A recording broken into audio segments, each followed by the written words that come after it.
ध्यान से सुनिए। अब जो कहा जा रहा है वह कहानी नहीं है, यह कहानी के पीछे का अर्थ है। अस्वीकरण। यह प्रस्तुति एक काल्पनिक, दार्शनिक और साहित्यिक व्याख्या है। इसका उद्देश्य किसी धर्म, ग्रंथ या आस्था को चुनौती देना नहीं है। यह न तो धार्मिक उपदेश है, न ही वैज्ञानिक दावा। यह केवल चेतना, स्मृति और आत्मबोध को समझने का एक प्रयास है। अब समझिए, यह कहानी किसके लिए थी। इस कथा में के कोई देवता नहीं है, के कोई आत्मा नहीं है, के कोई पात्र नहीं है। के वह जो देख रहा है। जब तुम सोचते हो तो जो सोच को देख रहा है वही के है। जब शरीर डरता है और भीतर कोई चुप रहता है, वही के है। जब भावनाएं उठती हैं, गिरती है, लेकिन कुछ स्थिर रहता है, वही के है। इस कहानी में देवता आते हैं और चले जाते हैं, नाम बदलते हैं, रूप बदलते हैं, युग बदलते हैं, लेकिन के नहीं बदलता, क्योंकि देवता चेतना की अभिव्यक्ति है और के चेतना स्वयं है।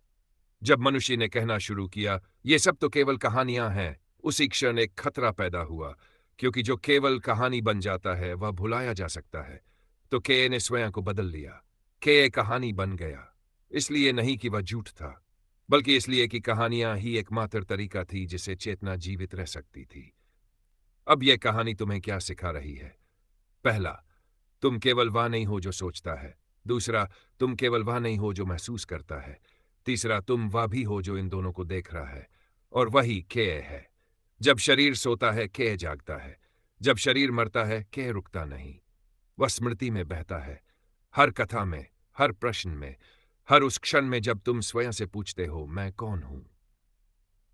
यदि ये शब्द तुम्हें थोड़े भारी लगे तो ये ठीक है, जल्दी समझ में नहीं आता। वह अनुभव में उतरता है, मौन में, रुकने में।